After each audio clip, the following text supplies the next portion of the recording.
welcome back to my channel. Today is another episode of Wind Down Wednesday. So before we get started, I want you guys to take a moment and just comment below and let me know how you like my lighting, how my video quality is looking, and how my sound setup is sounding, because I got some new equipment and a new setup going on. So I just want to make sure that everything is in order and it's to your liking. If not, comment below, let me know something that I could do a little different, or if you know any good quality lighting or tips and tricks, please comment below. Help a sister out. Okay, you guys, so on today's episode of Wind Down Wednesday, I will be featuring none other than Fetzer wine. So this is Fetzer wine. I've never had this brand before, so today will be a first time. This is their, and excuse me because I know I'm going to butcher it, it's their Gewurtztraminer wine. And they are actually here in the United States, in California. I found this on the web. Okay, so as I was saying, this is their Gewurtztraminer by Fetzer wine. They were created in California. This is a medium sweet blend, so it is a white wine. As you guys know, I do love my white wine over my red wine just a little bit more. So we are going to see they boost themselves on being pioneers in sustainability. So for all of you out there who are big on sustainability and saving the world and the earth, definitely check them out. So let me go ahead and get this opened up, because this is a very pretty packaging, as you guys can see, and it is a real deal wine. This is not one that you can just twist the top on and go. You have to actually have a wine opener for that one. So I'm gonna go off screen for that, just so we don't have another repeat of the whole champagne incident from last week. For those of you who saw that, I did almost die. So I'm going to go off camera to open this up, and we're going to taste it out for the first time. Okay, you guys, so we are back from opening up that wine. So before we even get to testing it out, I want you guys to see the struggle that I had to open this bottle. Now, I am maybe not the world's best wine opener when it comes to opening it up with a wine opener or anything, but I'm not the worst in the least bit. I'm a bit of a pro. I'm really hoping this is not going to kind of be a premonition on how this wine is tasting. You guys, this wine cork could not come out. Like, I don't know if you guys can see it. It is in 3 different pieces. I had to like scoop it out. So this was super hard. If this ever happens to you, this is why I have my wine corkscrews or my wine closers, because those corks don't always come out, and you need something that's going to preserve your wine, keep it fresh, and also keep it closed up. So luckily I have that on hand, but it was so hard. It took like 5 minutes to open up a bottle of wine, you guys. After that, I definitely need a drink. So for those of you who picked on me last week, I had to go to the dollar store and pick me up an official wine glass. It says "Stay Fancy," because I am. So we're going to go ahead and test it out, see how it is. Let's see.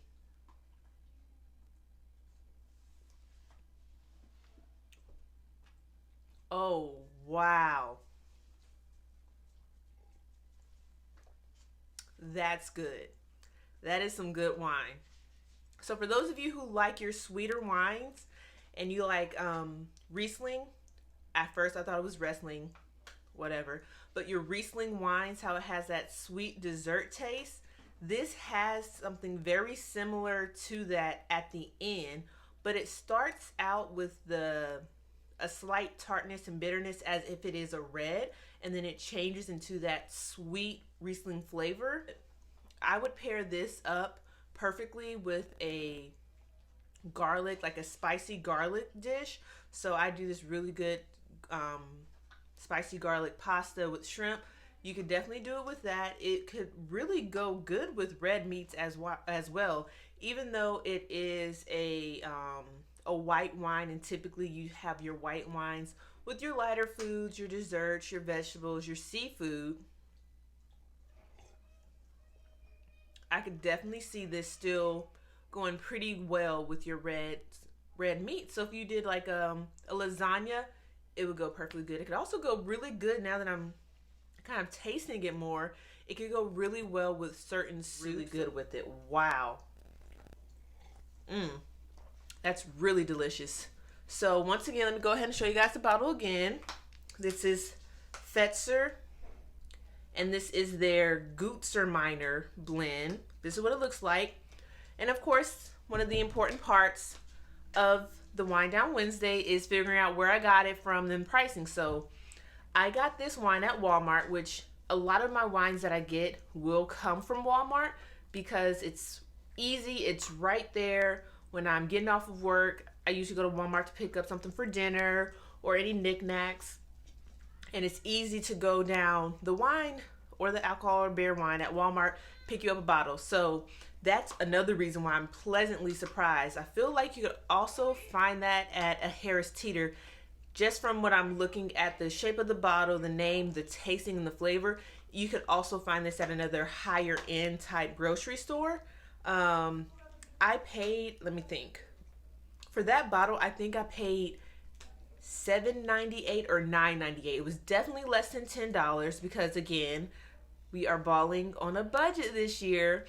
So it was under $10, and for that bottle to be under $10 in the flavoring, it's really amazing and good. So shout out to them. And so the discussion topic for this week goes hand in hand with the name that we cannot pronounce, which is Gewurtztraminer.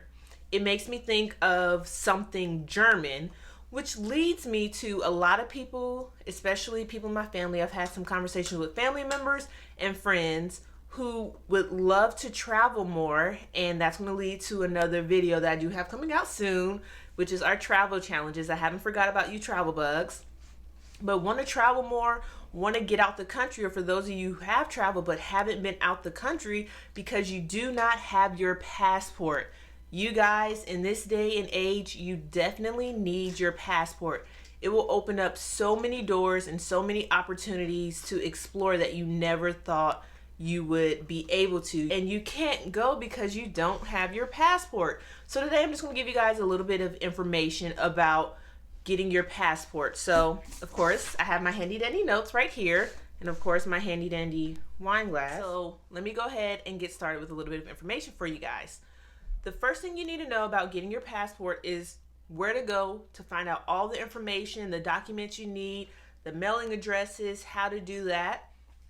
If you go to travel.state.gov, it will take you directly to the page for the passport, and it will give you all of your information that you need. I will link that below. And so a lot of people are concerned about the pricing of your passport. So if this is your first time ever in life having your passport and you're over the age of 16, the application is going to be $110, and then there is an acceptance fee of $35. So you're looking at about $145. That's less than $150, you guys, to have the ability and means to go to another country. $150. That's for those of you who have children and you're wanting this to be a family affair and they're under the age of 16, then the application fee is only $80, and then the acceptance fee is also $35. So it is very reasonably priced for those who are under the age of 16. For those of you who were younger and your parents got you your passport once before and now you're older and it's expired, you can get a renewal and it will only be $110. You guys, I've spent more money going to the grocery store and buying groceries and can afford to get one.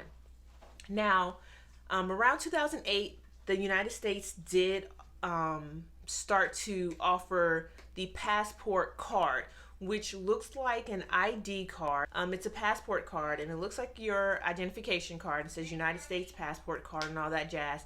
If you want to get that, then the application for that card for an adult first-time user is only $30, and then you do have to pay the acceptance fee of $35 as well. And for children under the age of 16, that card is only $15 with the $35 acceptance fee. Now, I know many of you out there are probably like, why would I get a regular passport when I can get the passport card for a lot cheaper? And you definitely do have that option. So let me tell you guys the difference between your traditional passport and the passport card. With your traditional passport, you are able to, that can be used anywhere, going in and out of any country by any means, meaning whether it's by train, car, air, boat, you can use that anywhere. With your passport card, it's only valid for land and sea travel, meaning if you're driving as well as if you're on a ship. So for those of you who take cruises, which are amazing, if you haven't been on one, I highly suggest you do that. If you go that route, you can use that, and it's only valid for the countries of Mexico, Canada, Bermuda, and the Caribbean. So just this hemisphere and our countries that touch the United States. That's limiting you so much, you guys. So as far as the time span, it typically takes about 6 to 8 weeks regularly, to get your passport once you fill out the information, submit the payment, and send off the documentation. However, it can take a little bit longer if you send it during peak season. Reason being, if you're doing it December through February, you run into the problem where there's a lot of college students who are going out of the country for the first time for spring break, and they're just now realizing they need their passport, so they're going through the process and sending that off. And then if you decide to do it during the July, August, September time span, it's a lot of family members who are gearing up to go out of the country for Thanksgiving and Christmas. So they're sending their paperwork out for that. So those are peak times. So it may take a little longer than the normal 6 to 8 weeks. Another hindrance is if you have anything on your background.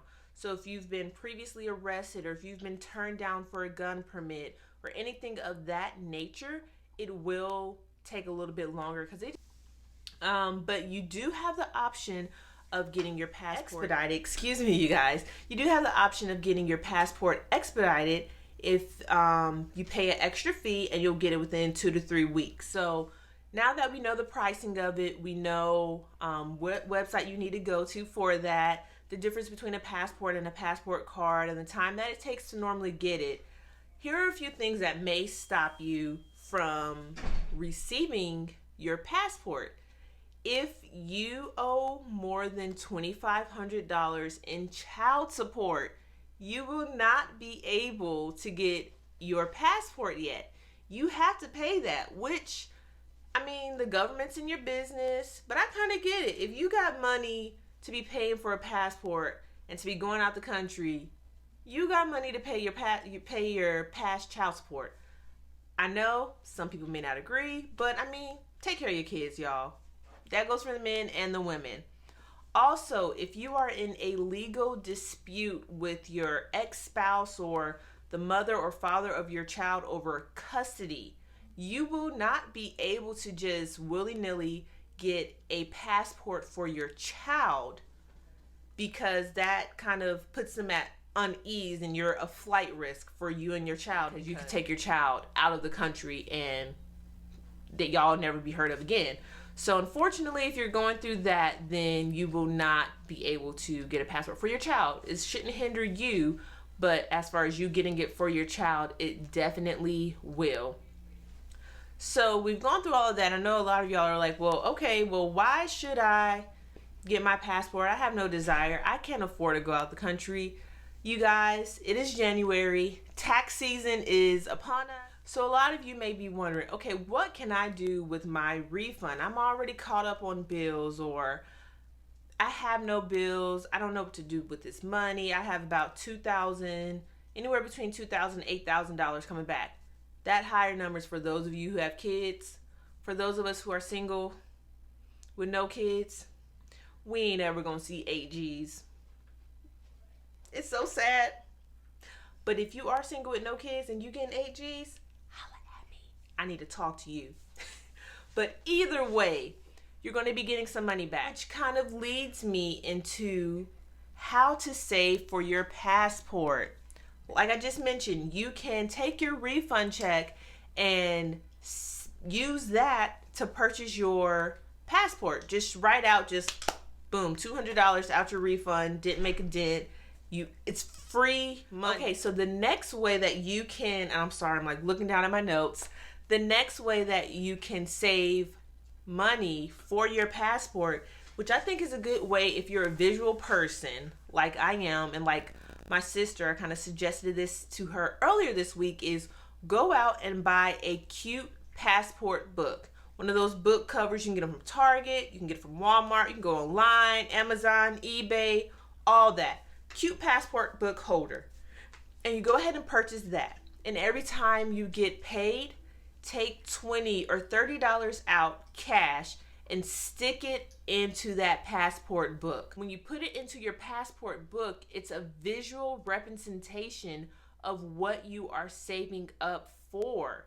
So for those of you who like to dabble and take money out of different goals and stuff, this is a good way for you to stop doing that, because if you go to take money out of that, you have to open up that passport book to take it out.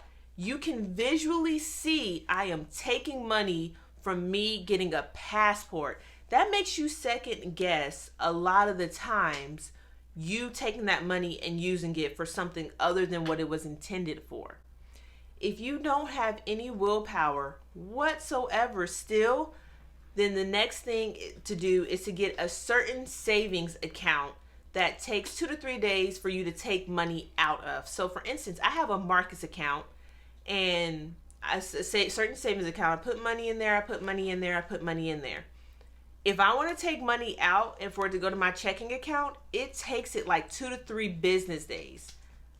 If by that point I'm like, do I even need this money out of the savings account that I'm trying to take it out of? A lot of the times it's no. And you're saving your money for your passport. So those are some tips and tricks that you can do to save up for your passport.